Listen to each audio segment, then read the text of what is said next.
As you may or may not know, my wife and I just got back from Vegas. It was a great trip. We ate, we drank, we had a blast.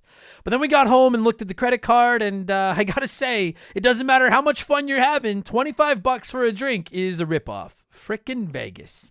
I hate getting ripped off, and so do the lads over at Harry's. They spent years watching the razor blade companies rip people off and said, no more. Not all heroes wear capes, my friends, and they want to prove that they're legit by offering you hot dogs a $13 trial set for just $3 at harrys.com/RTG. I've been telling you about them for months, and I'm genuinely proud to have Harry's as a sponsor of this show. I wasn't kidding. The plastic, futuristic-looking crap razors you get at the store are overpriced and they're poor quality. Harry's blades are crisp, clean, and classy. They're the kind of razor you'd expect your grandpa to have on his bathroom counter. And most importantly, they work. Shave after shave, they're so smooth, they're precise. I used to go through the crappy store blades all the time, but Harry's are built to last. And they're not just better quality than the other names, they're more affordable. And they deliver. Just set your schedule, and for as little as $2, new blades, shaving creams, lotions, everything you need, right to your door when you need it. I genuinely cannot think of a reason not to try Harry's. And I'm not just saying this because they're sponsors. They're the best shaving supplies I've ever used. Try them out, and if you're not happy, your shave's on them. And unlike the other subscriptions, they're really easy to cancel if you want to too, which is a nice bonus, but believe me, you're not going to want to cancel. Getting ripped off isn't funny. Switch to Harry's. Get started with a $13 trial set for just $3 at harrys.com/RTG. That's harrys.com/RTG for a $3 trial set.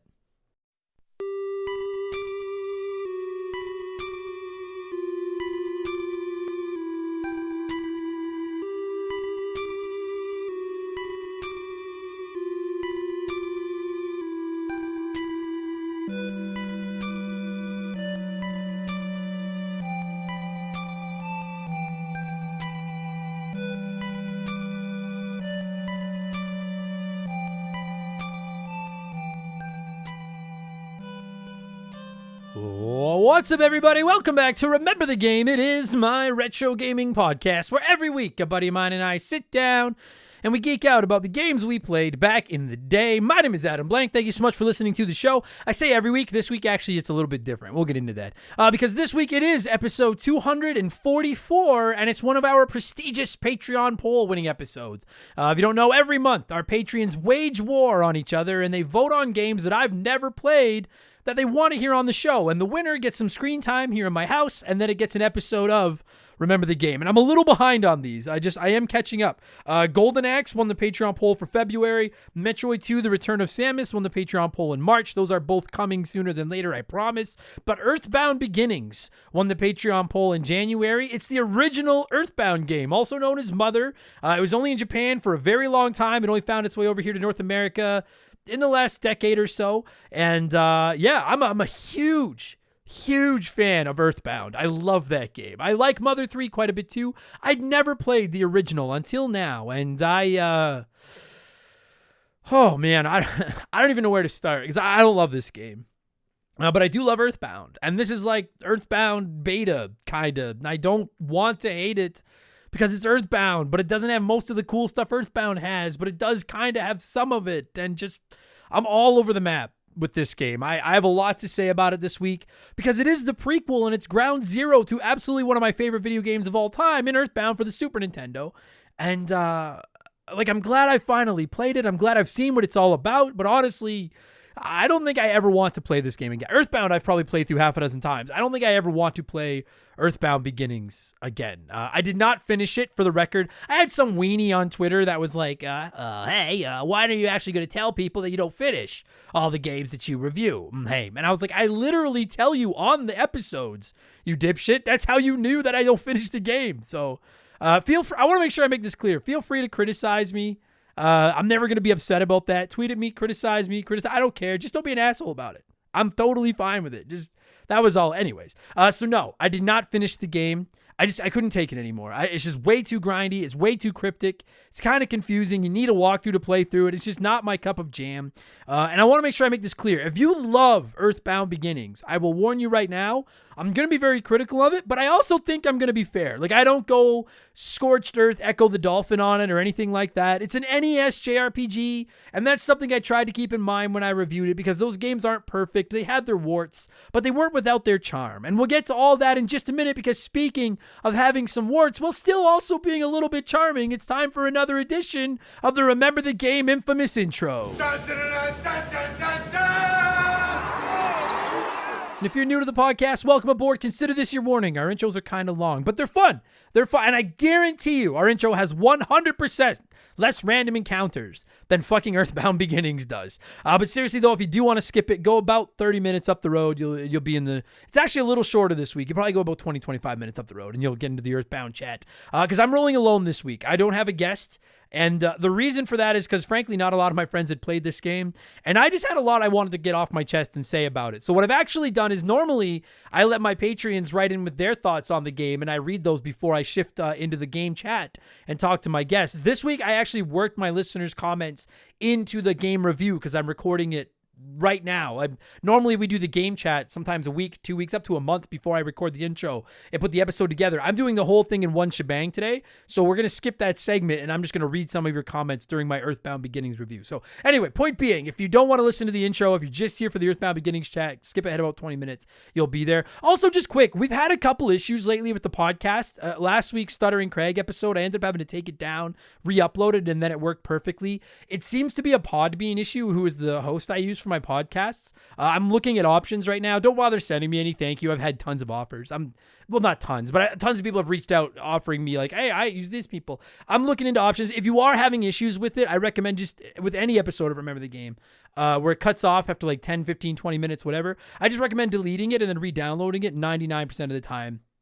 That fixes it. All right. Okay. Let's get into the plugs and stuff. That's how I keep the bills on around here. We have merchandise, hoodies, t-shirts, coffee mugs, posters, tank tops, all kinds of stuff, rocking incredible art drawn by my man Joe from 4545creative.com. You can find our merchandise at rememberthegamepodcast.com. If you're interested, it's a great way to support the little guy and support our show. And of course, if you don't like clothes, I get it. I'm not a big clothes guy. Summer's here. Well, almost. Here in Edmonton, it's like 10 degrees today, which feels like summer. So if you want to be out there naked, you don't need clothes, I get it. You can always just support us on Patreon. Subscriptions start at as little as $2 a month, and you can get yourself up to 4 extra podcasts a week. Every second Monday, we do Purple Monkey Dishwasher, our Simpsons podcast, hosted by myself and Mark McHugh, where we review episodes, and it's a lot of fun. Every Tuesday, I have The Rambling Idiot, where I talk about my comedy career, TV, movies, sports, and whatever else I feel like chatting about. Every Friday, it's Game Patch, which is my modern gaming news show, where I talk about the biggest news in modern games, give you some sales picks, talk about new releases, etc. And Expansion Pass goes live every single Thursday, and that's a different gaming podcast every week.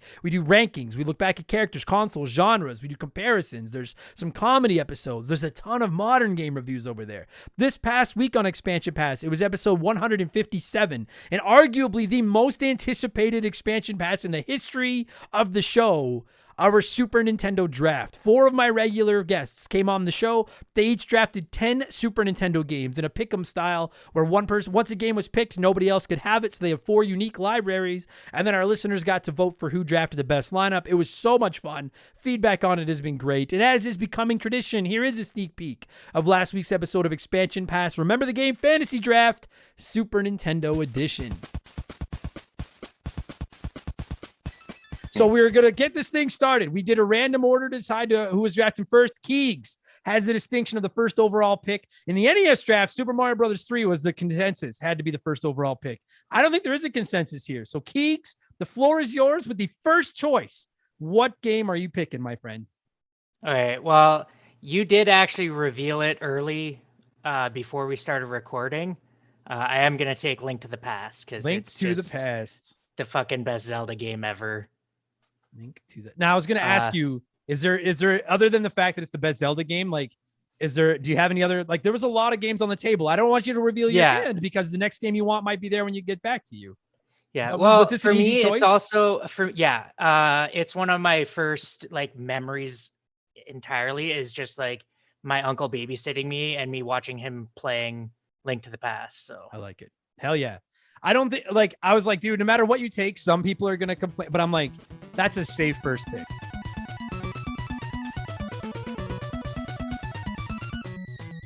So that's now available on our archives. And this week, it's Expansion Pass 158, and it is the Super Mario Bros. Movie review. You guys have been asking for it. I went and saw it on Friday. Spoiler, I fucking loved it. And I'm going to get all into how much I loved it and all that stuff tomorrow. 24 hours from right now on Expansion Pass 158. So again, that'll be available to all of our Patreons, as are all of our bonus podcasts. Subscriptions start at $2 a month to get new shows every week, instant access to hundreds of ad-free bonus podcasts, plus access to our Remember the Game Discord, the chance to vote in our Patreon poll every month, the ability to submit comments to be read on our shows. You can DM with me, and you get a shout out and get to hear me mispronounce your name like I'm about to do to most of these people. A huge thank you to all of our newest Patreons.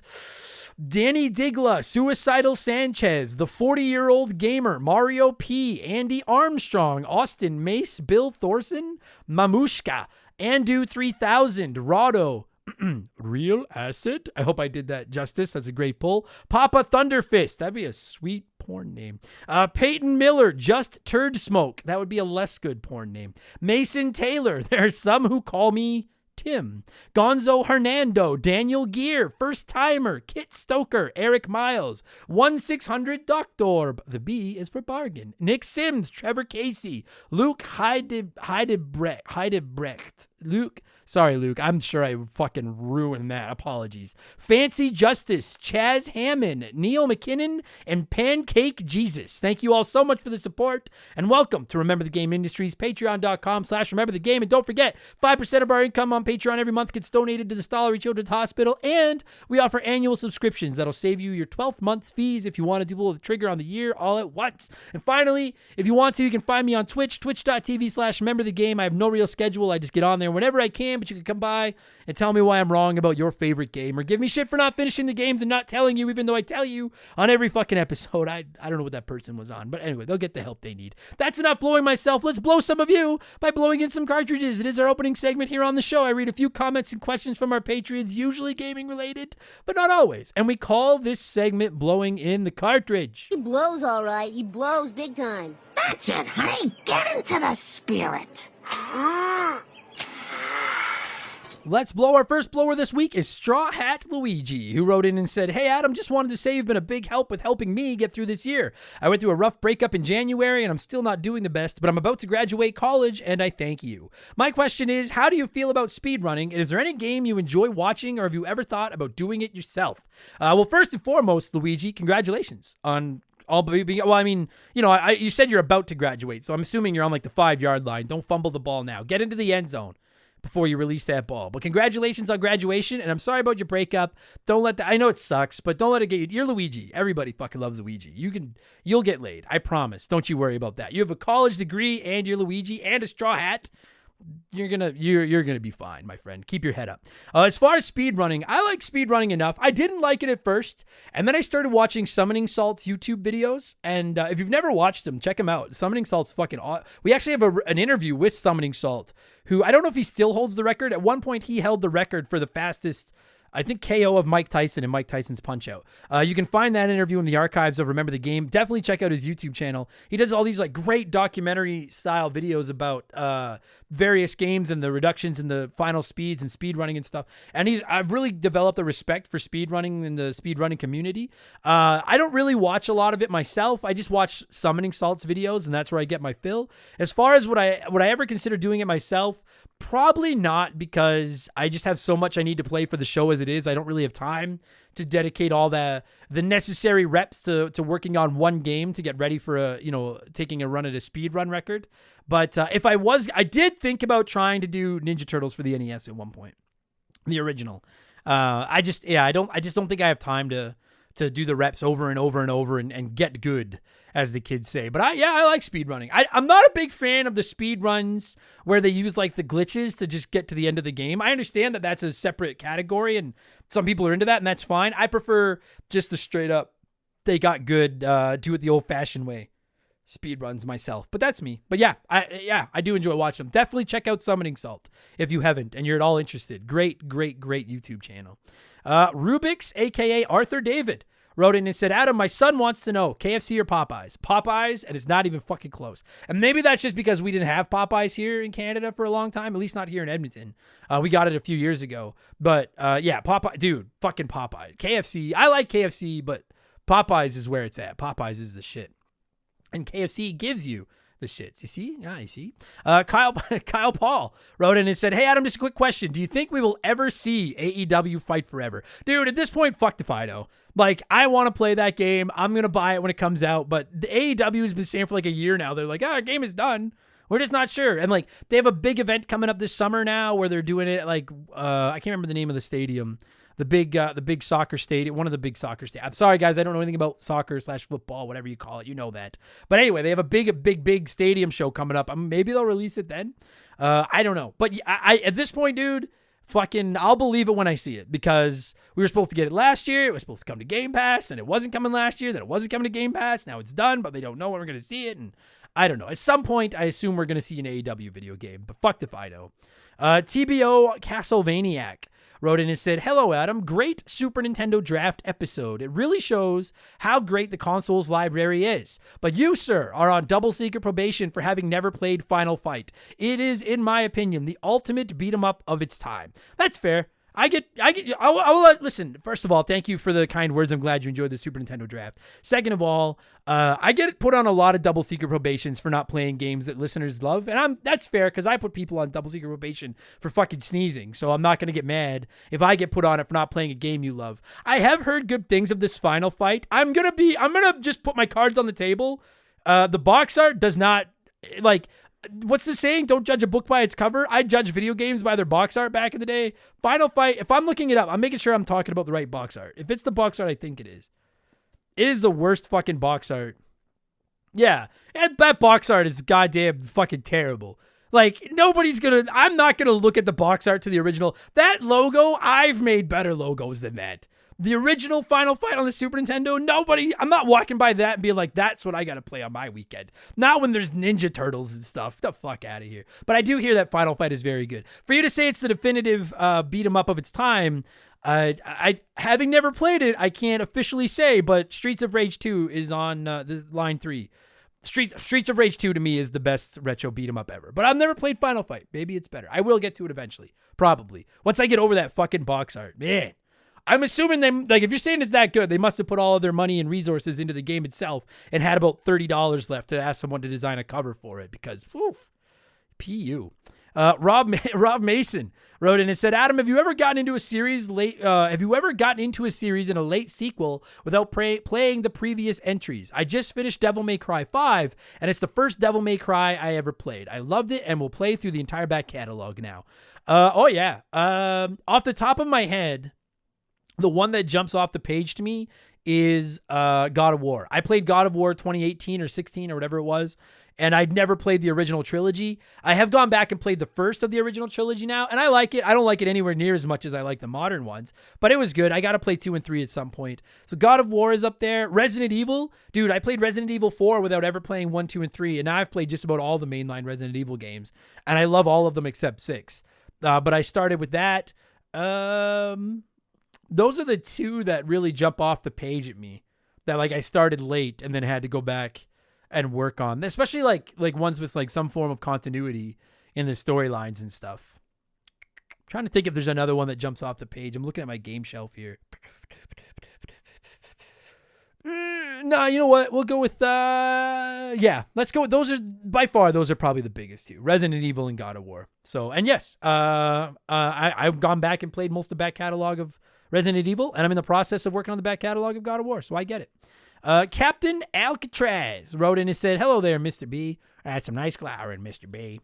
Shout out to anyone who gets that reference. On Game Patch, you mentioned the Sony handheld console that may or may not be happening and also touched on Sony's struggles to stay relevant. Is it just me, or is there a whiff of the dying days of Sega about all this? I know it's probably unlikely that Sony's going anywhere, but with stiff competition from Microsoft and wonky console decisions, this all seems strangely familiar. So I want to make sure I make myself clear. I do not think Sony is struggling to stay relevant. Maybe I misspoke on the show. I do think that they're trying a lot of zany gimmicks to make sure they don't get stale. Like Nintendo's got the Switch, Xbox has Game Pass and cloud gaming and stuff, and now you've got Sony's like, hey, we have PSVR 2, and they're like, hey, 4 people bought it, and they're like, hey, our controller can heat up or cool off soon, and they're like, hey, if you don't know, they're working. We were talking about it on Game Patch last week. They're apparently working on like a cloud handheld device that would be a remote play partner console to the PS5, and I think they're looking at Xbox streaming to phones and stuff, and then Nintendo Switch and this Steam Deck. I'm thinking we can get in on that. I just want to make sure. Like, I don't think that Sony's in Sony. Listen, PlayStation has been the king of the gaming castle for fucking almost 30 years, like 25 years now. And I don't think they're going anywhere. And now that the PS5 is really available, they're probably just going to run away and win another generation. And I think the PS5 is a great console. I think it's ugly as fuck, but I think it's a great console. I love the controller. I've been very happy with my PlayStation 5. So I just want to make sure I make myself clear, and maybe if I misspoke, apologize. I don't think they're trying to stay relevant. What I do think they're trying to do is not go the way of a Blockbuster. Or, insert your favorite, hey, they were big and then they got boring and everyone got sick of them here. I think they're just throwing a lot of shit against the wall right now to see if something sticks so that they don't become stagnant in case some other gimmick takes off and they're just back there. They've been doing basically, like, you look at the PS5, and while it's a great console, Sony has basically done the same thing for 5 generations now. Similar controllers, similar systems, similar interface, like similar everything. And it's working. I'm not, if it's not broken, don't fix it. But I think they're just trying out different things to see if something catches, to make sure that they don't become, the plain old bologna sandwich that you've been eating every day for 40 years. Do I think they're going the way of Sega? Not in the sense of I think they're dying. Maybe a little bit in the way that they're experimenting with stuff. But I think the difference is Sega experimented with so much stuff that it cost them their brand. Sony is like, everyone knows us. Lots of people love us. We're just going to try new things to see if something catches on. So I get the comparison, but I think they're doing it in a different way. And I don't think they're in trouble of, I would lay a nice chunk of change that they win in their 5th straight generation. I think Xbox is going to attempt to take a run at them with Game Pass and everything, but it's Sony's, they're not going anywhere. PlayStation's not going anywhere. Thanks, Cap. Appreciate it, buddy. It's OG says, hey, Adam, first time blower, almost a year-long listener at this point. Hope your day is going well. I actually had a question I've been wondering about. What is it you don't like about PCs specifically? I've always been a console guy, but last year I bought a PC because I can get Xbox Game Pass, the PlayStation Plus app, and all the PC exclusives all in one place on it. It was basically a buy for convenience, better graphics, and processing power, but I still use a controller for almost all the different games. It has just basically become a central hub for all my gaming. So the long and short of why I don't like PC gaming is I find it very confusing. And, every time I try to play something on it, I get fucked around and I got to do this or install this or fucking change that. And I'm like, I find it very, I don't find it convenient. I want to just turn on my console, pick up my controller, and play my game. And I know people say, like, we could do that with PC. Yeah, you can, but you got to set it all. I don't want to set it all up. I don't want to fuck around with it. I don't like sitting at my desk all the time when I play. I hate using a mouse and keyboard. That's the primary. I don't understand PCs. I'm not good with computers. I don't understand the specs and how to up them. I don't like using mouse and keyboard. I don't have to fuck around my settings. I just want to pick up my console and play. That's why I love my Steam Deck, because it's the closest thing I'm going to get to being a PC gamer. I can just pick it up and play. So at the end of the day, what it is I just don't understand them, and I find them frustrating. That's what, more than anything, to answer your question, that's what it comes down to. Jose Silas, I hope I said your last name right, Jose, says, hey, Adam, hearing your passion about the Ninja Turtles has inspired me to get into them as well. What is the best starting point for a newbie like myself? I would recommend checking out the movies, Jose, particularly the OG from 1990. Turtles 2 is also, The Secret of the Ooze is very good. Turtles 3 you can watch if you want to be a completionist. TMNT from 2007 or whatever year it was, you can watch if you want to be a completionist. I like the Michael Bay movies, some don't. I do. But I would recommend starting with the movies. And if you have Paramount Plus, the 2003, 2012, and Rise of the TMNT, which are the last 3 animated series, are all on there. So you can check those out too. And if you're interested in comic books, check out you can get the hardcover editions of the IDW Turtles series for about $60 a piece, or you can get the softcover for less, I think. They're fucking outstanding. So there's like so much to get into. That's where I would start. Start with the movies, check out an animated series, and if you want to read, go with the IDW comics. They're awesome. And good luck. And make sure you like Donatello the most because he's the best. And then finally, before we move on, it's letter time. It's letter time. Pressing X wrote in and said, I'm not trolling here, but after being a long-time listener, I would love to know what it is that Adam Blank hates so goddamn much about The Legend of Zelda Majora's Mask. As a Sega kid, I'm only now playing through the old Zelda games. I'm at the halfway point, I think. Oh, and at the halfway point, I think Ocarina of Time, Tim, pardon me. I'm struggling here. And at the halfway point, I think Ocarina of Time is great, even though I have no nostalgic ties to it. Majora's Mask is next for me, but I wanted an insight into what makes it so divisive. So, yes, I get asked this a lot. Why do you fucking hate Majora's Mask so much? I want to say, I really want to like Majora's Mask. I have two problems with Majora's Mask. Number one, I don't like the way the 64 Zelda games control, period. Doesn't matter if it's Ocarina of Time or Majora's Mask. I hate the way they fucking control. I will never move off of it. I struggle. I didn't like Mario 64 at first either. I finally came around to it once I could play with a Pro Controller. I don't like playing 64 games very much. And when the 64 came out, I was like, I love my Link to the Past. I love my Link's Awakening. The only 3D Zelda that even remotely cracks my top 5 is Wind Waker. I don't like 3D Zelda. Breath of the Wild is fine, but I prefer my Zeldas in 2D. I don't like 3D games very much. Or at least not as much as I like 2D ones. So that's part of it. I think both games control like shit. And people always write in and say, try the 3DS ones. I have. I've beaten Ocarina of Time on the 3DS, and I got the second, because there's like 4 major temples, I think, in Majora's Mask. And I got to the second one on the 3, and I was like, I can't do this anymore. I fucking hate the way they control. And then the second thing is I think Majora's Mask is, and I'm not trying to get in an argument with any of you. I'm just being honest. I think Majora's Mask is an unorganized mess. I love that storyline that you have 3 days, and if you can't win in 3 days, it resets, and then you need to do shit. Like, I loved Returnal. I like those types of games. I just don't like the way Majora's Mask implements it. I think it's an unorganized mess. I can't tell what the fuck is going on. I don't know where you want me to go. And then add in these frustrating controls, and I fucking hate that game. I just don't like it. And it's a very big deviation from the Zelda formula, and that's why I think it's divided. I think more people like it than dislike it, but the people that dislike it, I think, dislike it because they changed everything about it so much. It's Ocarina of Time, but with a whole new system and story and everything. And again, I would love to do what I wouldn't give for like a remake, and I don't want the 3DS remake. I want like a fucking Super Switch remake of Majora's Mask. Clean up the menu, make your game make sense, make it control good, and I'd probably love it. But those are what drive me crazy. I can't figure out what you want me to do, and I can't figure out how to make Link do what it is you don't want me to do. And that's why I just don't like it. That's why I don't like Ocarina of Time very much either. I just don't like the way it controls. But at Majora's Mask, add in the confusing system. I'm just lost. I hate it. But if you like it, there is an episode of Remember the Game with Mark and Bradley McHugh as the guest hosts. The only time I've not appeared on an episode of the show. And they suck that Majora Mask dick all over the place. So if you want your fix, go check that out, all right? Thanks, everybody, for your submissions. Thank you for writing in, as always. We need to move on. Let's get to our Smash Hit segment, the official game show of Remember the Game Industries. It is Play 1, Remake 1, Erase 1.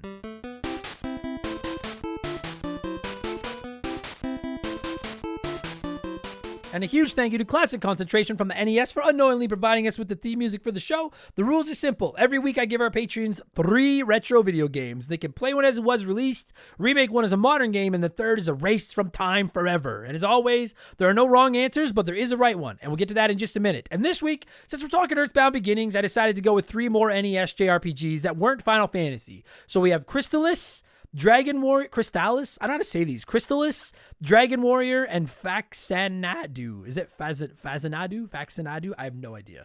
32% of you said you would play Dragon Warrior, remake Crystalis, and erase Faxanadu. Let me see what a few of you had to say here, and then I'll tell you what the right answer was. B Money said, for me, play Faxanadu, because the name and the cover always fascinated me as a kid, yet as an adult, I realized I never got around to trying it. I would remake Dragon Warrior because it's such a classic JRPG, and I'm surprised it hasn't been remade yet. I'm talking Final Fantasy PSP level remake. And then I'm erasing Crystalis because in all my years of gaming, I've never heard of it. So in my opinion, it can't be anything special. Harsh, but the rules are the rules. Listen, I will lie to be money. I'd never heard of Crystalis until I started the show, and there is a very vocal group of this community punching their steering wheels right now because you said you'd never heard of it. I get it, but there is a vocal group that love this fucking game. Lord Finish said, play Dragon Warrior. It's no secret I'm a fan of grinding, and Dragon Warrior is all about grinding, so all day, every day. Remake Faxanadu, an underrated action RPG which had its flaws, but some polishing on the gameplay and a slap of fresh paint would do wonders, and maybe more people would fall in love with this game as I did as a kid. and Erase Crystallis. Even though this is a classic and loved by many, it also has its flaws, and because those other two games are my absolute favorites, this one's got to go. I just never fell in love with it. That's fine. If you got two games you love and one you don't, then of course you're going to. I have no problem. That's sound logic, Lord Finish. That's why you're a lord. Acid Burn said, play Faximinadu. I never finished it, and I'd like to see the ending. Remake Crystallis. It's a great Zelda-like adventure game, but could use a better menu and Super Nintendo graphics. And then Erase Dragon Warrior, because I like it, but not enough. And that, you know what? Listen, I'm not gonna lie to you guys. I'm not erasing Dragon Warrior. I have a soft spot for that game, which I'll explain in a minute. But I get it is probably, I've never played Crystallis or Faximinadu. I'm assuming Dragon Warrior is by far the most bare bones of those three. I can't imagine it isn't. Now, Navigante is getting read. Navigante is getting read because they actually wrote in how to say their name in their comment. I don't know, what is that called? Where you put the brackets and you spell out how to pronounce the word. But Navigante wrote that in, so I probably still said it wrong, but you're getting read because of that.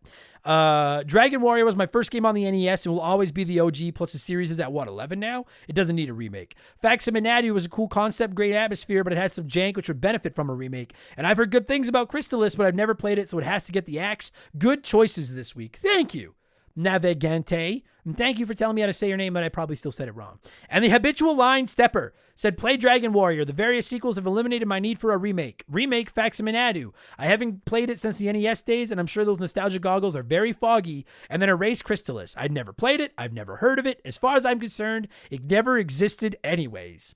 Send your angry emails to the Habitual Line Stepper at gmail.com. Crystallis fans, leave me alone.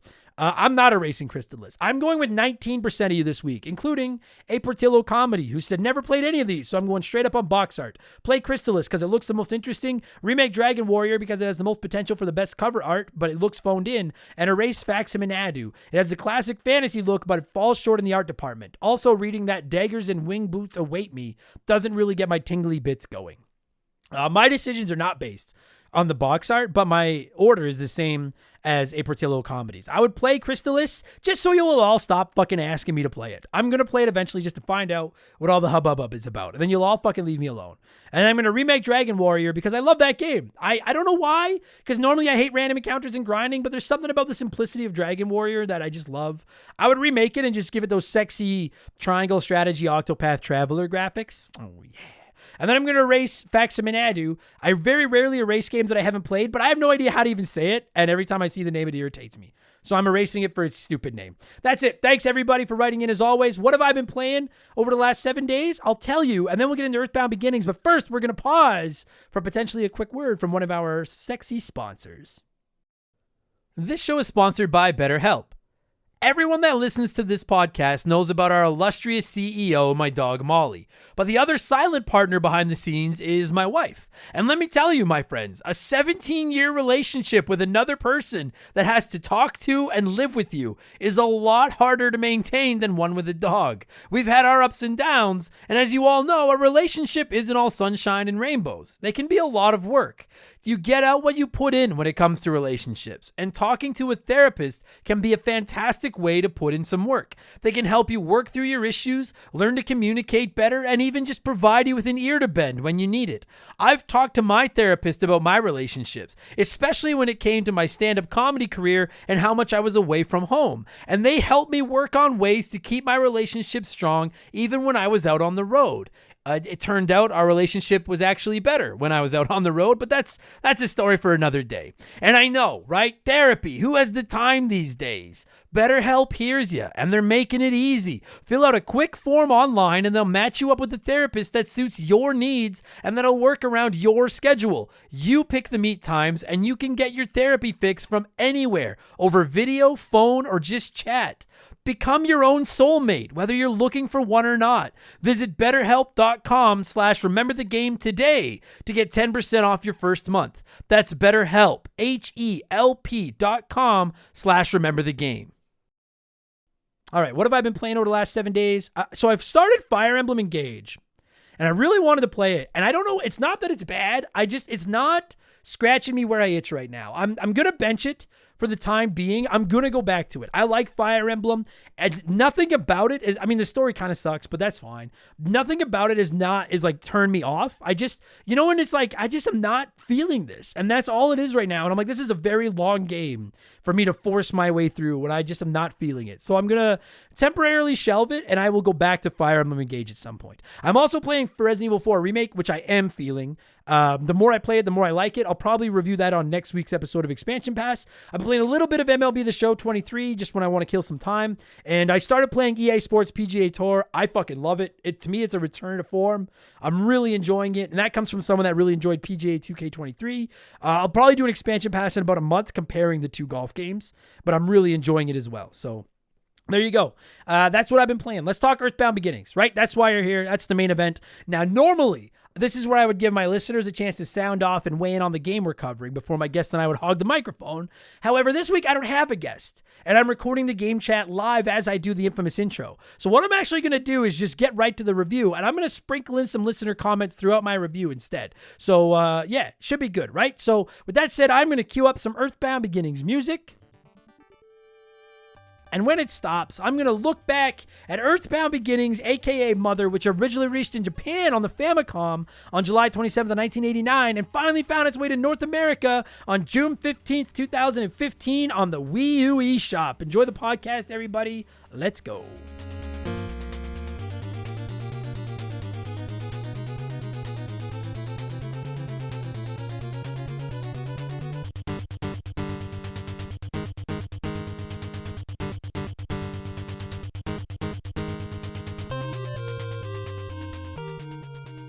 All right, Earthbound Beginnings, Mother. Where do I don't even know where to start with this one. Just quickly, I'll give you a quick, most longtime listeners know this, but I'll give you a quick breakdown of my relationship with this franchise, because admittedly, I don't like this game very much, but I almost feel obligated to give it a passing grade because it's the origin story to one of my favorite games of all time. I love Earthbound. I'm not the world's biggest JRPG fan. I either like I could take or leave the genre as a whole, but in the Super Nintendo era, the three RPGs that really just jumped off the page and made me fall in love were Earthbound, Super Mario RPG, and Final Fantasy 2/4. And I don't know if it's that giant box. I don't know if it's that it came with the player's guide. I don't know if it starred a kid with a backwards hat I guess he didn't wear it backwards, but a baseball cap and a baseball. But I don't know what it is about Earthbound that just clicked with me. But I've probably played through that game 6, 7, 8 times throughout my life. We've actually dedicated 2 episodes of Remember the Game to Earthbound. Remember the Game number 19, and then we revisited it on Remember the Game number 225. So if you want to hear what all the hubbub is with Earthbound, go check those out. That's where the franchise started for me, and it instantly became one of my favorite games ever. I love it. I played Mother 3, which, so quickly, just so I don't have to keep explaining it, if you don't know, the Earthbound franchise was originally called Mother. That's what Earthbound Beginnings was originally known as Mother. Earthbound was Mother 2, and then we got Mother 3 on the GBA some time ago in Japan. That game has never been officially ported over to North America or Europe, I don't think. I don't think it's ever gotten, correct me, I may be wrong on Europe, but I know it's never found its way over here to Canada land in the United States, other than through a fan translation. And a buddy of mine got me a GBA cart of Mother 3 with the English translation on it for my birthday a few years ago. And I finally got a chance to play it. And I really I don't like it as much as Earthbound, but I could probably count on both hands the number of games I love as much as Earthbound, but I really liked Mother 3. Had the same, if you've never played any of these games, very quirky JRPGs. They star kids as opposed to knights and dragons and stuff, and they're fighting this old intergalactic weird being that's Mother 3 is, I'm not going to get into the story of Mother 3. But anyways, they use baseball bats and frying pans and yo-yos as weapons. They're very untraditional as far as JRPGs go, and I fucking love the later two, Earthbound and Mother 3. I really like both those games. So I've always wanted to play Earthbound Beginnings. Always. And when it first released in North America almost 10 years ago now, and the English version got dropped on the Wii U eShop out of fucking nowhere, I couldn't believe it. And I bought it day one. I was like, holy fuck. I was like, the NES Earthbound? I've always wanted to play this game and just see where this franchise started. And it's very rare that I fall in love with a Super Nintendo game without playing its NES counterparts first. And I don't even know if I could think of one. Zelda, I guess I played Link to the Past before I played the original Zelda. Castlevania, I played a little bit of Castlevania before the Super Nintendo one. Mega Man, Mario, Contra, Kirby. Like, it's very rare that I've fallen in love with the Super Nintendo version and then finally went back and tried the NES version for the first time. This was one of them. And I was so excited to see. And I didn't expect Earthbound Beginnings to be as good as the Super. Almost every Super Nintendo game is like a jacked up, better version of the NES counterpart, right? And Earthbound is no different. Like, I would be shocked if there were people out there that think Earthbound Beginnings is a better game than Earthbound on the Super Nintendo. But I was like, that's fine. I don't need this game to be better than the Super Nintendo Earthbound. I just want to see where this started. Just be a playable retro RPG, and that's good enough for me. Just be basic. Be like a beta, which it is very much. It feels like a beta to Earthbound. But then I finally sat down and played it. And I probably put 15, 20 hours into it. And I want to like it. But I just don't. I can't look past. Listen, I've played Shining Force on the Genesis, and I understand how archaic that game is. If you've never played it, it's a tactical RPG. I understand how archaic that game feels compared to playing like a Fire Emblem or something today. I was able to look past it. I had a great time. I love Dragon Warrior. Even though there's really no story, there's no party, it's just walking around grinding so you can buy new armor and then going to the next area. I have a soft spot in my heart for that game. I played the original Final Fantasy on the NES, and while it's my least favorite Final Fantasy of any of the Final Fantasies I've played, I still liked it enough. It was like, I see the brilliance here. And I could see what Earthbound Beginnings was trying to be. But the stuff that's broken in it, I can't get past it. And oh my, this game was like pulling teeth at times. And I'm just warning you all right now, if you love this game, I am going to be hard on it. Not going to go back to the dolphin, not going to get rage-filled and angry. I'm just going to explain why it didn't click with me, that's all. Andrew Wright wrote into us on Patreon and said, my only memories of this game are watching Adam's frustrations grow as he got deeper into it on stream. The January Patreon poll results are the reasons why hot dogs can't have nice things. Yeah. I mean, listen, I appreciate, because I don't think people voted for this game in our Patreon poll because they thought I would hate it. Maybe some did, but I really think a lot of people voted for this game in our Patreon poll because they were like, Adam loves Earthbound. He'd probably really like to play the first one and see where it came from. Maybe I'm wrong, but I'm giving the listeners the benefit of the doubt that they voted for it because they thought I would enjoy it. And I really tried to enjoy it. I was streaming it. People were coming by the streams and watching. And the problem was that we'd have the occasional person that would pop into my Twitch chat and be like, this is why this game is so great, or this is what made it special. And I see that, but I was like, I just cannot look back. It's not, at the end of the day, to me, it just wasn't fun. My initial thought, so I've kind of broke my comments down here, and like, I have like some bullet point notes that I want to go through. So my initial thoughts on Earthbound Beginnings is that it looks like a basic Earthbound. It looks like a beta version. It looks like they were developing Earthbound on the NES, and then they decided, let's go to the Super Nintendo, and everything will be so much bigger and brighter and more colorful and awesome, and which very cool. And I want to make sure I make that clear. That's why this game got as much time from me as it did, because I can see the connection to a series that I love so much. And it was neat to see a game that I love so much rendered in kind of an NES style grab. Like Nintendo, the main character from Mother, Earthbound Beginnings. I don't know which one I'm going to call it both. It's Mother and Earthbound Beginnings. I'm going to call it both. Nintendo, the main character, looks like an NES version of Ness, which is the main character from Earthbound on the Super Nintendo. I love that. It was cool seeing some of the old villains, but in the NES version. And I enjoyed that very much. It was very nostalgic and it was very charming to me. And I really enjoyed that.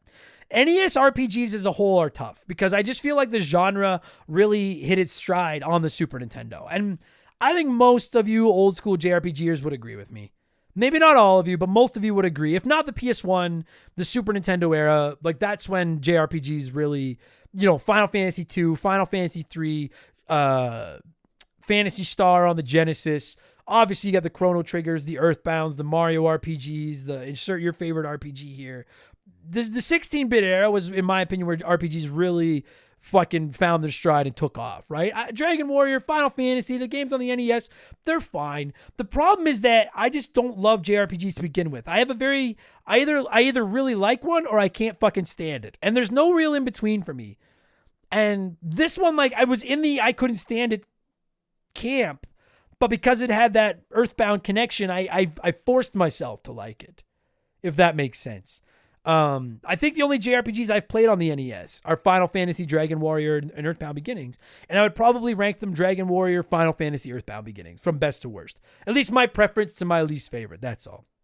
That said, while Earthbound Beginnings is the one I enjoyed the least of the three, it is by far the most ambitious of the three. By far. And you know what? To be honest with you, I'm sitting here saying that the only reason it got as much time for me as it did is because I love the Earthbound franchise. But at the same time, if I hadn't played Earthbound on the Super Nintendo as many times as I had, I think I might have liked Earthbound Beginnings better. The problem was that it lived in the shadow of its Super Nintendo counterpart, and I just couldn't get over the difference. And I understand that it's not fair to it's not fair to take Super Mario Brothers and compare to Super Mario World.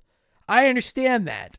But I just can't help it. Because the problem is that Earthbound Beginnings basically does everything Earthbound does, just not as good. Super Mario Bros. Plays different from Super Mario World. Link to the Past plays different from the original Legend of Zelda. This plays like a poor version of Earthbound. So it's impossible not to compare them. And Earthbound just does everything better. And after playing it so many times, it's very hard to go back to what feels like an unfinished beta version of a game that I know like the back of my hand. The problems with Earthbound Beginnings are the story's not very good, the characters aren't that good, the combat, the magic, the inventory. Well, okay, the inventory might actually be a touch better, and I'll get into that in a little while. But just about everything about it, there's literally nothing about Earthbound Beginnings that feels like a better, like that doesn't feel like a lesser version. It feels like a Wish.com Earthbound. And I can't get past that. It was really fun to see where the series started. It was a very charming game. I connected to it in that sense. I'm glad that I don't regret playing it. I got pretty far into it. I'm done. I'm good.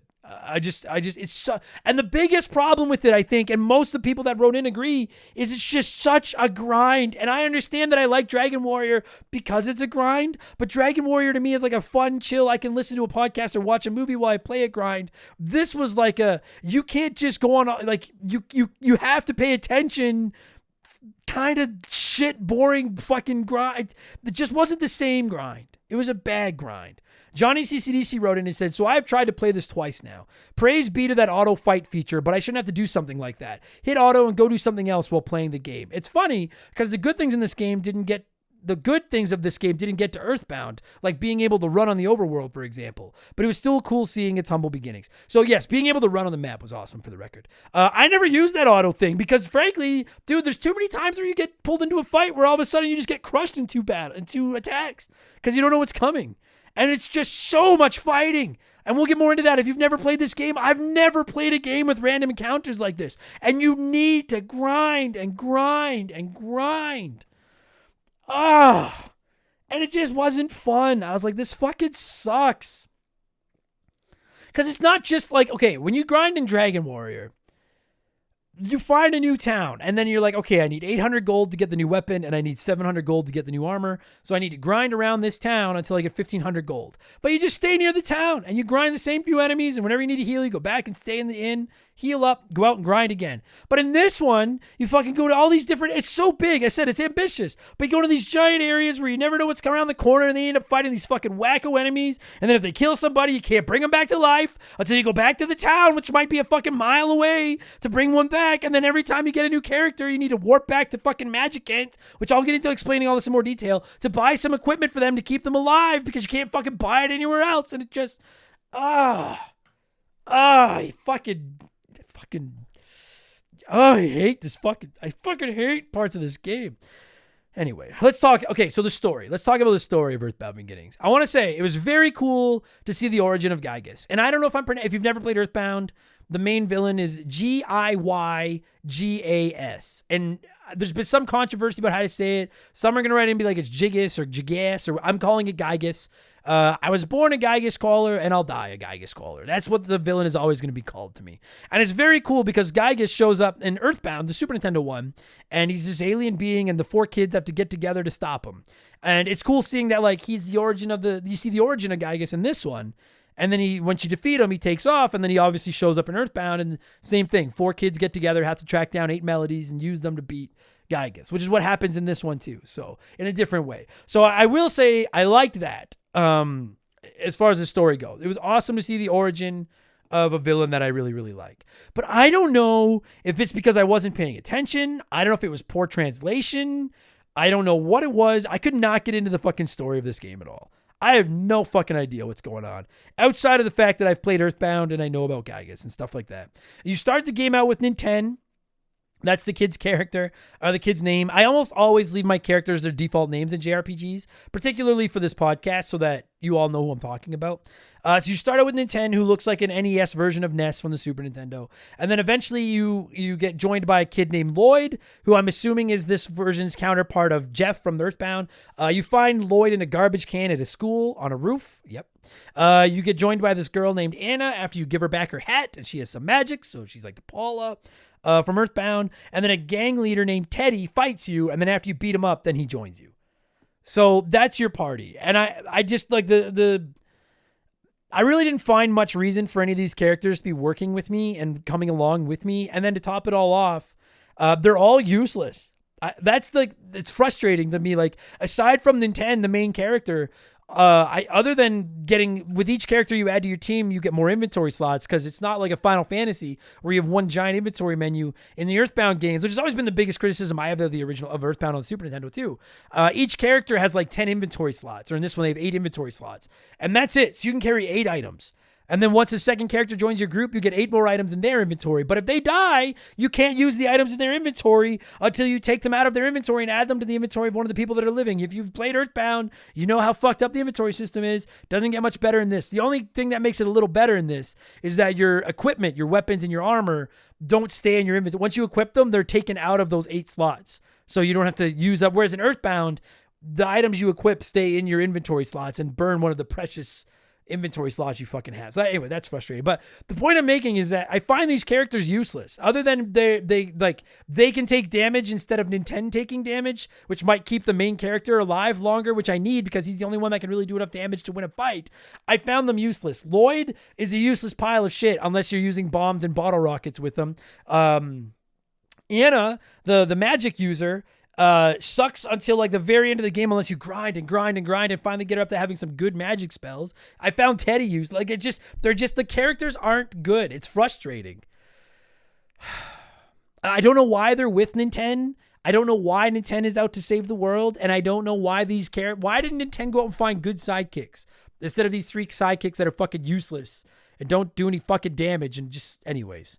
And then as far as like the story and finding your way around the game, the next, and like, I'm not even going to necessarily criticize it for this, because Earthbound on the Super Nintendo came packaged with a strategy guide, and I've never tried to play that game without knowing the strategy guide. Like, now I can play without the strategy guide because I know it so well. I don't know how enjoyable Earthbound on the Super Nintendo would be without that strategy guide. It can be a cryptic game at times, but if that one's cryptic, this one is fucking a foreign language in Braille, and I have no feeling in my fingers. I have no fucking idea where I'm supposed to go in this game. And the problem is that you can't walk around and explore and figure it out for yourself unless you're willing to go through countless random encounters that are such a grind, and then you're going to die over and over. And fuck me. Poop Q wrote into the show and said, I knew nothing about this game, but I wanted to start here before playing Earthbound. I quit playing about 10 hours in. I'm sure if it was the only game I had, I would have kept grinding. But personally, I can't enjoy a game that requires a walkthrough to play with. Earthbound is a little bit cryptic on the Super Nintendo, but like I said, this one, dude, I would have had no fucking idea where the fuck to go. There is so much empty space and space between towns in this game. And there's so many instances where it does not tell you where to go. And you can get to all these different towns, but a lot of the towns are full of stronger enemies than you're ready to fight. So if you go to the wrong town, trying thinking maybe that's the right town, you're going to end up getting into a whole bunch of random encounters with enemies you're not strong enough to fight because the rest of your team sucks, and then you're going to die, and there's no way to easily revive your teammates, and fuck. You need a walkthrough. Do not play this without a walkthrough. I gave up. I always try to play my games without walkthroughs, and I lasted like fucking 2 hours of this. And I was like, give me a walkthrough. I have no idea what the fuck is going on. Fuck me. Michael Katz wrote in and said, I was about 12 years old when I tried to play this in Japanese on Nesticle. For those of you that don't know, that was an NES emulator with a hairy ballsack as an icon on the windows. The encounter rate was so high that I got maybe an hour into the game before I gave up on it. I might give it another chance on the Switch Online. Also, I don't read or speak Japanese, so I'm sure I would have gotten lost very quickly if the encounter rate didn't piss me off so much first. Yeah, dude, I remember I downloaded a ROM for this years. Fuck, shout out to Nesticle. I remember Nesticle. I downloaded a ROM for this game a long time ago and wanted to play it as well. But it was in Japanese and I had no idea where to go. And I played like 10 minutes. I was like, I have no idea what I'm doing. Yeah, that's another person writing in. It's that encounter rate. It's just fucking unfathomable. Like, oh my God. We'll get into the encounter rate in just a minute. A couple other things I want to talk about. So the whole concept of the game is you have to travel around the world. You have to collect these 8 melodies that form a song that you can use to defeat the alien bad guy Gygas at the end. I'm down with that. That makes sense. Doesn't really explain it to you very well, but I'm down with that. It makes sense. And I like that it's kind of zany. Earthbound is zany too. Like Earthbound, you go to some weird locations. You're like, oh, here's a town. There's another town. Here's another town that's haunted full of zombies. Here's a giant city. Now you're going to this kid who lives in the winter, and he's going to take a winter area, and he's going to take a spaceship and crash it into the zombie town to help you. Now you're going to go to a summer town. Now you're going to go to a desert. Now you're in a swamp. Now you're in a fucking crazy world full of dinosaurs. Now they're all weird games. But the thing I liked about Earthbound was I didn't feel there was as much dead space in between them. Whereas in this one, it just felt like a whole bunch of areas of nothing with tiny little areas with a couple of buildings in them. And those giant areas full of nothing are just full of so many fights. And we'll use that to segue into the combat because that's where I really wanted to get with this. Jesus Christ, there's so much empty space. Dude, if you look at a map of the world and it's like, I think it's like 70% water or something like that. You could take that same map and make it the map for Earthbound Beginnings, and it's 70% empty space. And that empty space is full of fucking random encounters after random encounters after random encounters after random encounters. It is the worst random encounter system I think I've ever fucking dealt with. You can go 45 seconds to a minute without a fight, and then all of a sudden, dude, literally it's every step you fight. Every fucking step. For like 8 steps, it's fight. Fight, fight, fight, fight, fight. It fucking, oh my God. And listen, I'll be honest. One of the reasons I love Earthbound on the Super Nintendo is because it doesn't have random encounters. All the enemies you have to fight are actual bad guys on the map, and you can see them coming and you can avoid them, which that turns me on. I fucking love that so much. I didn't expect that in this game. I understand that the NES might not have the capabilities the Super Nintendo did. Maybe it wasn't possible to put all the enemies on the overworld for you to avoid. But for the love of God, you could have cut the random encounters in half. It feels like it was never play tested. It's just so fucking tedious, dude. And it's someone that likes Dragon Warrior for the grinding. This is too much fucking grinding. It literally is one step on the map to fight, to fight, to fight, to fight, to fight. Fuck me. And the fights are tough. And listen, I knew that those fights would be tough going in, right? I've played Dragon Warrior. I've played Final Fantasy. It's almost like there's like invisible walls. There's invisible fences, like an invisible grid on the map. And when you cross that invisible line, you trigger battles with new enemies that might be tougher than the ones you've been fighting. I know that those might be what's coming, and I'm okay with that. I understand that's part of the game. I get it. But my God, dude, like, it's not that the fights are tough. It's that you might accidentally walk into a new area trying to figure out where you're supposed to go and end up fighting new enemies that are too tough, and you get a new fight every fucking 3 seconds. It's fucking insane. And then there's no way to revive your characters for like 3/4 of the game. If one person dies, you have to hike all the way back to a town to revive them in a hospital. And I know that was part of Earthbound too, but you also had magic that could revive, and you don't get the magic that can revive in this game for so long. And you could carry around cups of life noodles and different items that would bring like you could equip. It's like having a Phoenix down from Final Fantasy. You make sure you have a few items in your inventory to revive somebody. There is not a revive item available in I don't even know if there's one by the end. As of the time I finished playing this game, I have yet to find an item that would revive a dead ally. So you accidentally walk into an area that's full of too strong of enemies, and then they're fighting you every 2 fucking seconds. And then if one of your allies dies, tough fucking shit, walk all the way back to the town that hopefully you didn't get lost and you can find again. to bring them back. It was fucking obnoxious. Oh my God.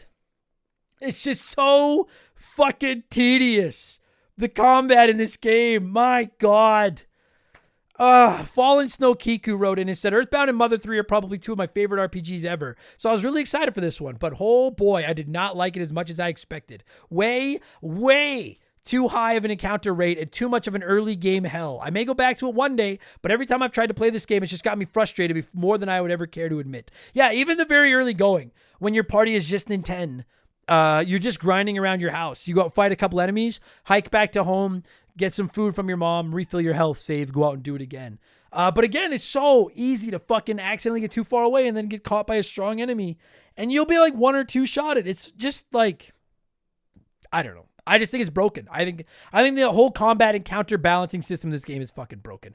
The only plus is that at least the only penalty for dying, if all your characters die, is you lose half the money you had on you. If you've never played an Earthbound game, when you beat enemies, your dad transfers money into your bank account, and then you have to find an ATM in a store and then withdraw cash, and then you can use that to buy stuff. So if you've never played one of these games, secret tip, you never carry all your cash on you. Take out what you need and that's it. Because then at least if you die, if you only had $20 on you, you lose $10. You keep all your XP, and then it warps you back to wherever you saved last, and you can keep going. So at least that's I finally got to the point in the early game when I was just trying to level up Nintendo enough to make it to the first town, where I would just fight until he died and then just let it warp me back to my house and go out again. Because I was keeping my XP. I was like, fuck this. I'm done with it.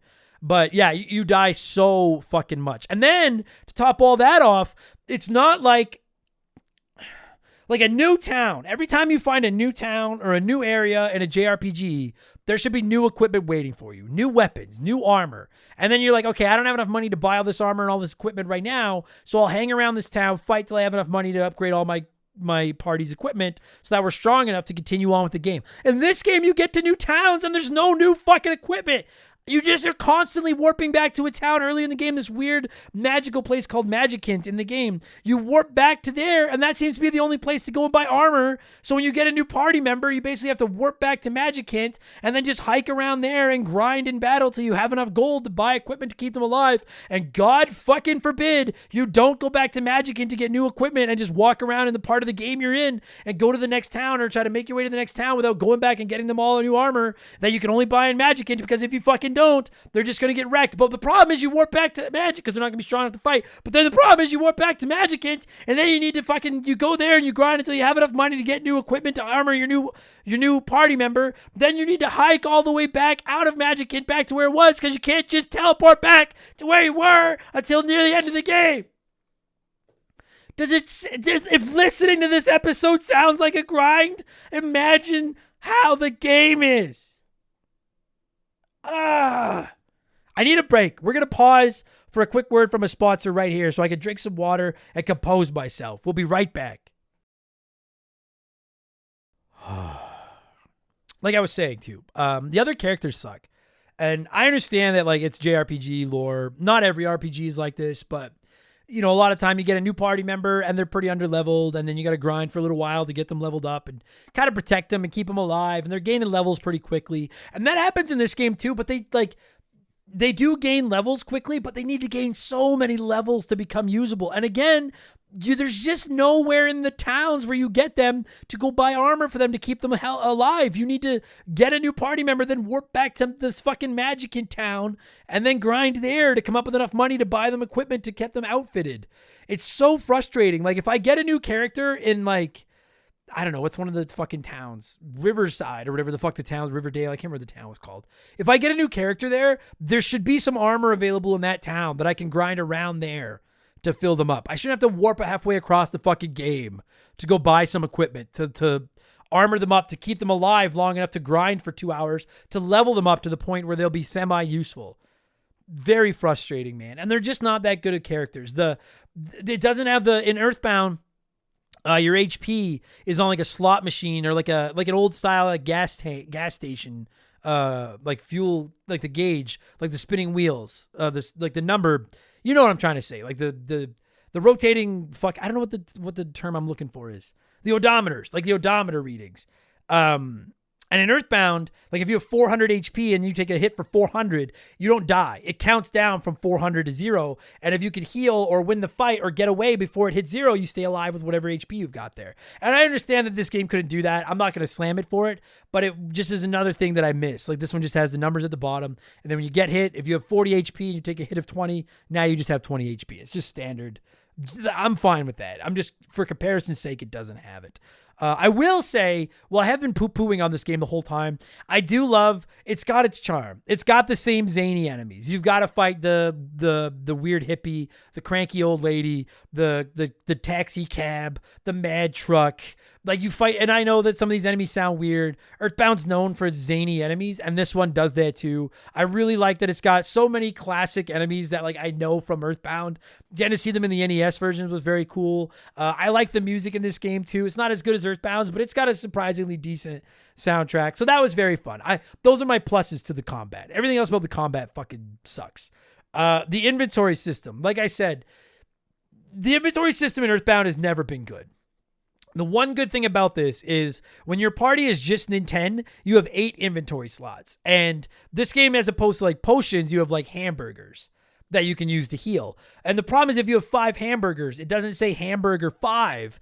It takes 5 of those 8 slots for 5 individual hamburgers. And Earthbound on the Super Nintendo did this as well. So the most valuable thing about getting a second member of your party is it's 8 more inventory slots that you can use. And the one thing I like about the inventory system in this more than Earthbound's is that in Earthbound, the weapon you have equipped, the armor you have equipped, those take 2 slots in your very limited inventory. In this one, once you equip an item, it disappears out of your inventory, which is, fuck, thank God. At least that's a godsend. The inventory system still sucks. The one thing about this game is you get like I can't remember what the item is called, but earlier on in the game, you can get a magic bag or something, and it has a whole bunch of secret herbs in it, and you use the herbs to heal. And it's basically like carrying around a bag of like 30 healing potions. It doesn't tell you how many are left in it, but once you get it, you're like, well, I don't need to use any more inventory slots carrying around these herbs to heal with because I've got this one bag that's full of them. I wish there was more of that. I also find it frustrating that like when you're buying equipment, armor and weapons and stuff, you can't see who can equip it and you can't see how strong it is. Again, if you've got a guide brought up, that's not the end of the world. But like, this is a fucking blanket statement for JRPGs. When I'm buying equipment for my party, when I go into like an armor or a weapon store and you're showing me what your new weapons are, just show me which members of my party can equip it, and is it stronger than the one they have now? And if it is, how much stronger is it? Just make it fucking simple. I hate when I need to look it up in guides and stuff. And this one is another one like that. Fortunately for you, there's next to no fucking places to buy armor, so you'll never really run into wondering if your armor's fucking stronger or not, because there's never any goddamn opportunities to buy any of it. Fucking Earthbound Beginnings. Mac Daddy ×4 wrote in and said, Earthbound Beginnings crawled so Earthbound and Mother 3 could run marathons. It's sad because this game does have the charm of the other two. It has the humor, the colorful enemies, and the crazy locations. It's just those random encounters and the forced grind that kill the enjoyment of this game. Yes, agreed. But I wanted to talk about that. You mentioned that it has the humor, the colorful enemies, the crazy locations. I actually really like the graphics in this game. And I understand how some people would look at it and be like, this is ugly. And yes, by today's standards, it is. And yes, if you compare it to Earthbound, it is. But I have a soft spot. I think it's probably the ugliest of the 3 if I'm comparing it to Dragon Warrior and Final Fantasy. But I really like the way it looks. I love the battle screens, that first-person view with the enemy there and everything. It's like a beta of Earthbound, and in a lot of ways that beta is frustrating as far as the mechanics and stuff, but in some ways it's very cool. Hearing the old chiptune music and hearing music that is similar to music from Earthbound but in the old retro style, and seeing these graphics that are enemies and characters that I know from Earthbound but seeing them in an 8-bit style. I want to make sure I make this clear. This is an incredibly ambitious video game, as is Earthbound, in my opinion. And in an era where JRPGs were still kind of new, and it was all dragons and dungeons and warriors and wizards and swords and shields and magic and stuff, it is a cool concept to see, here's this kid with a cash card who can go to ATMs and shopping malls to buy hamburgers to heal with. And they use payphones to call their dad to save their game. And they equip weapons like baseball bats and boomerangs and yo-yos and stuff like frying pans. I'll give it that. I do think by far this is the most ambitious of those 3 NES games. Final Fantasy really swung for the fences too, but I like how creative. Maybe creative is a better word than ambitious. I like how creative this game is. And it's that connection to Earthbound and that creativity and stuff that kept me around as long as I could, because I don't think the game is very fun. And if the game had just been Final Fantasy style with swords and shields and wizards and magic and dragons, I wouldn't have lasted as long as I had, because I was like, I'll just go play Final Fantasy if I want to do this. But that it tries to be unique and different, it gets some of my respect and I hang around. It's just too much of a grind, too much of a slog, it's too difficult, it's too archaic, it's too cryptic, you need to walk through. So much about it wasn't enjoyable. Once I got over, I guess that's the point I'm trying to make. Once I got over my nostalgic ties to this franchise and the novelty of seeing one of my favorite games ever in an 8-bit style, like a demake almost, I was like, okay, once that got old, I was like, I have no need to play this anymore. It's run its course. I'm bored of this now. If that makes sense. Nutsack69420 wrote in and said, this was one of the first games I ever quit after spending at least 5 hours on it. It'll get better. It's Earthbound. They made its sequel. This game can definitely benefit from quality of life improvements in the form of a remake. It's a product of its time and it should be left there. It's a little harsh, but I do love the idea of a remake. Dude, if they remade this and just cleaned it up and balanced the combat and added a few more items and stuff, it would skyrocket up my most anticipated games list. When I played Final Fantasy on the NES, everybody was telling me, play one of the remakes, don't play the original, play one of the remakes where they cleaned up a bunch of the issues. I played the original, and afterwards I was like, I see why you were all telling me to play one of the remakes. I would love that for this game. I would be all over that if they would just clean this one up, give us a port, give it a new one, HD or something, and just, oh my God. Because I want to finish this game, but I just can't. It's just not fun. I just started hating it, and I don't want to hate it. I want it remade so I don't hate it. I think that makes sense. That's what I'm trying to say. I guess at the end of the day, like, the whole game is just a slice of what Earthbound would become, and that's what makes it cool in my eyes. It was like a piece of gaming history, and I'm glad I experienced it. But if it wasn't an Earthbound game, I just wouldn't have played it as long as I did. B Money wrote in and said, it's such a hard game that I have yet to complete it, and I keep kicking myself for it. I have been Earthbound literally hundreds of times. As recent as 2 days ago, I discovered retroachievements.org, and and that had to be my first game to try it out. Going as far as owning the Mother 1 and 2 GBA cart back in high school and completing Mother 2 on all 3 save files. I even bought a Mother 3 GBA cart and completed it all in Japanese without actually knowing the language of it all. I think I need to do myself a favor and attempt to play through the OG before I listen to this episode. Well, if you made it, B-Money, if you did play it before listening to this episode, I hope you made it. I wanted to do that as well. I've always wanted to play it because I love Earthbound 2 and 3. It is, who said it? It's a product of its time and it should be left there. I agree, Nutsack. That's how I feel about it. But like I said, I'm glad I played it. I'm glad I saw where the series started. I can't really recommend it. If you're new to the Mother franchise, I would say just play Earthbound on the Super Nintendo. You're not missing anything. I've played Earthbound a billion times. Never played this one before. Never felt like I was missing out on not knowing anything. I'd recommend starting with Earthbound. And then if you love it and you want to see what this is about, go back and try it. But start with Earthbound. That's my opinion. Just quickly, before I put a score on this, a couple people like this game. And I want to give them credit. They wrote in. Super Garbage Day wrote in and said, I actually own a homebrew physical copy of this game, and I beat it on the original hardware, and I absolutely love it. I didn't realize how emotional some parts would make me. And High Plains Drifter wrote in and said, epic grind, and I love it. That is all. So just because I was hard on it, don't write it off. We had people coming by my Twitch streams being like, this is a great game. This is a brilliant game. Some people really like it.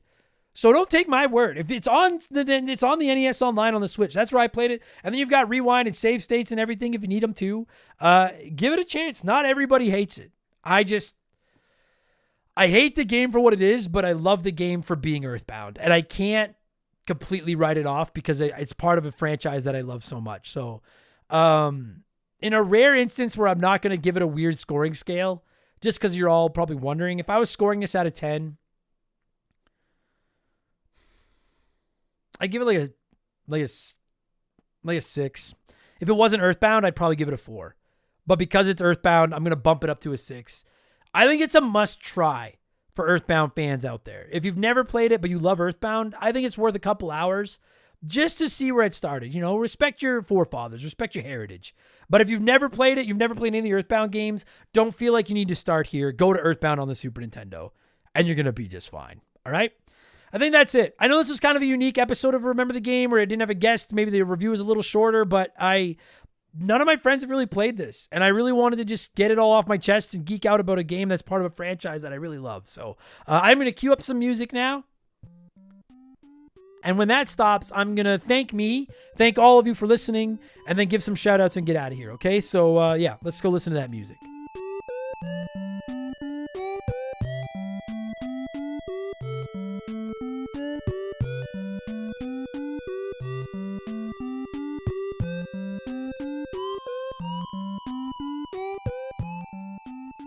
All right, that's going to do it for this week's episode. Thank you so much for joining me and talking about Earthbound Beginnings, and more importantly, by a billion miles, to every single one of you nerds listening to this, whether this was your first Remember the Game or your 244th. Thank you so much for giving us a chance. I really sincerely appreciate it. I'm very grateful. If this was your first ever episode, 99% of our episodes aren't like this. I usually have a guest. They're a little bit different.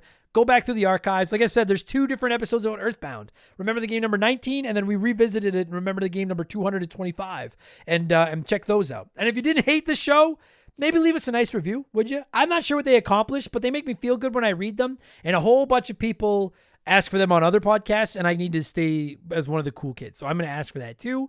And if you want more of these, there are hundreds of ad-free bonus podcasts waiting for you for as little as $2 a month at patreon.com/rememberthegame. And we offer annual subscriptions. It'll save you your 12th month's fees. And we donate 5% of all of our income to the Stollery Children's Hospital here in Edmonton. So it's just wins all around. You keep the bills on around here, get a ton of extra podcasts to listen to, and a bunch of extra perks.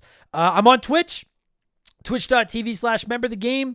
Not remember, but member the game. I'm just over there whenever I get time. I don't really have a schedule, but follow it. It's free, and then it'll tell you when I'm online. You can come by and argue with me. That's always fun. I have a P.O. box. You can find that address at rememberthegamepodcast.com. Don't send me anything big. Just send me a letter, a postcard, a note. Let me know where you're listening. Make sure you give me your address. I'll write you one back. We'll be friends. That's very cool. And we just launched a subreddit. If you're on Reddit, look for the Reddit. It's Remember the Game over on Reddit. And you can find that. Check it out. And I think we're up to almost 300 members already. I'm sure eventually it'll turn into a toxic pile of balls because that's what Reddit is. But it's very, very cool for now. So come on over and say hi. It'd be nice to see you over there. Sound off on the show and all that good stuff. All right? Is that all my plugs? Yeah, that'll do. I think that's enough plugs. I'll be back for all our patrons tomorrow with Expansion Pass 158, which will be my Super Mario Brothers movie review. And I'll be back next week for Remember the Game 245. It's an episode that ends in 5, which means it's one of our revisited episodes. And it's a big one. We are going to look back at the Tony Hawk Pro Skater franchise. Primarily Tony Hawk Pro Skater 2, but just the franchise as a whole. Really looking forward to that episode. So I hope you all enjoy that. I'm going to thank some Patreons and get out of here. Thanks for listening, everybody. And I will talk to you on the next one. Cheers, so long, goodbye. Remember the Game is brought to you by our Patreons. I could not puke up all the content I turn out every week without all of your support. The following people are at the senior executive vice president level or higher at patreon.com/rememberthegame, and as such, I'm contractually obligated to thank them as quickly as possible. So in reverse alphabetical order, a huge thank you to Zonko504, Zane Donovan, Zamatos, Zach Shepard, Wyatt the Surgeon Who's Not a Surgeon, Rowe, Wolf Magic 21, Wolfgang Darren, Wildcard, West Gen, Works For Me, Tyler Bauer, Tunable Power, Tristan Anderson, Triple, Trevor McKee, Titan 420, Timothy Sabrinsky, Timmy the Exuberant Turtle, Thomas Smith, Thomas Childs, The Fletchman, The Keegs, The Fiend, Ryan Colton, That One Kid Josh, Super Dad Bros Podcast, Super Nintendo Chalmers, Stud Still Smash, Stephen Parnell, Steve Dalk, Squints, Squeaknut, Sour Goat Face, Slick Rick, Sleeper Hit, Sharonix, Shorzy, Shoeboxer, Sean Rambo, Scott Brooks, Scary Terry, Sam Wright, Sam Carpenter, Sabin, Ryan Perry, Ryan Maurice, Ryan Kinchin, Russell Aldridge, Ruben Elizald, Robbie DLC, Robothan Dick Whittles, Ray San Juan Tonga, Randy Barrage, Raging Irish, Quiet Place Queen, Preston Dylan Tourette, Postman, Poop Q, Plow King, Pizza. I usually do Barney voice, but I've been talking for an hour and a half. I'm losing my voice. Pizza Dude got 30 seconds. Peeking at Philip Mamoof with farts. I like that name. Phil Lencher, OT Plays Games, Oroku Saki's Gardener, Oh My God, It Froze, No One Cares, No Games, No Beer, Make CJ Something, Nicole Novak, Nick Creature, Nerdy Hybrid, AFE, Nathan Tremblay, Musty Beetle, Mr. Papa Giorgio, Morgan, Mizuru, Mike Maloney, Michael Barjudina, Mercury 869, Mellow Yellow 8787, Max Sandin, Max Lagroom, Maverick Marty, Matt Zeus, Matt Hamilton, Mark Sneed, Mark But Not McHugh, Makeshift Mallow, Magic Money, Lucas Valadez, Lord Longrod Von Hugendom II, Liquor Like Luigi, Leroy Westrich, Laces Out Dan, Chris Lovin, Knife Goes In, Guts Come Out, Kia Pup, Kevin Monroe, Kayach, Justin Vizers, Just a Fish, Joe Stone, Jordan, John of the Adult Children Podcast, Johnny CCDC, John Woodruff, John M. Watkins, John Jameson, Joey Mercury, Joe LeBlanc, Joe the Sandman, Joe Buck, Jay Callahan, Jimothy, Jeff Bergeron, Jamray Pram, that one fucked me up, James Juan Francesco, James Clark, Jameer Williams, Jake Carter, Jacob Adams, It's the Bigfoot, It's OG, Isaias, Itchy Nutsuru, Holmes, who's Itchy Poo? Oh my god, my throat is tired. Hitchy Poo! It's a goat. Shout out to who gets that reference. Hired Goons, who? High Plains Drifter, Heman Demon, Hego Waffle, Graham, Glue Scappin, Gabe, G9PSX, General Fury, Fuzzy 99, Frosty Feet 492, Frosty Bear, Fraser Burns, Faded Sufferance, Fallen Snow Kiku, Evolva, Esteban Navarro. Why did I say that as two different words? Esteban Navarro. Fuck, I suck at this. Eric James, E-Man Trucker, Elijah Burns, Jugs of Bad MK, Dr. Nightmare, Doug Dorn, Doogie, Donnie the Dude Walter, Dill Pickle Rick, Digital Dave, Devilish State, Denzalo, Denton Van Zandt, Dem Boys on the Roof, Decoy Man, DBXJ, DB Cooper, Dave Thompson, Dave McGee, Darth Skywalter, Daniel DeVore, Daniel, Dan of the DNA Gaming, Dan Fusselman, Dakota Guy, current Remember the Game Hall of Famer Mark McHugh, Colin Bollinger, Cody Thompson, Cody Richardson, Chugger22, Christian Gabriel, Chris Williams, Chris Fleury, Chris Dickin, Cesar, Captain N, Cam Nelly 23, C-Spin, Bobby Bonestorm, Burt Macklin, Bulma Simp, Bulla, Bud Lightyear, Bucky the Beagle Herder, Brian Richmond, Brian Neese, Brandon Helmheckle, Brandon DeZeba, Bobby Litton, B Money, Blobby Rogers, Blaine the Hoagie Man, B-Cuz 19, Biddy, Benjamin Atkins, Beef Dingleberry, Beaver Boy, Ballsack Teabagger. There's a lot of B's. Atrio Wormwood, A-Town, Arctic Vision, Antonio Echeverria, Angry Ticks, Andy Hudson, Andrew Wright, Andre, Alexis Ramos, Alexander Camps, Alex R, Agent Booty Pants, Adam Martinet, Adam Blank, Stillers Reviewed, Mario Galaxy, Aaron Lawson, and a dude named Adam. My throat is fried. So that's going to do it, everybody. Thank you so much for listening. You're the best. Talk to you later. Purple Monkey Dishwasher.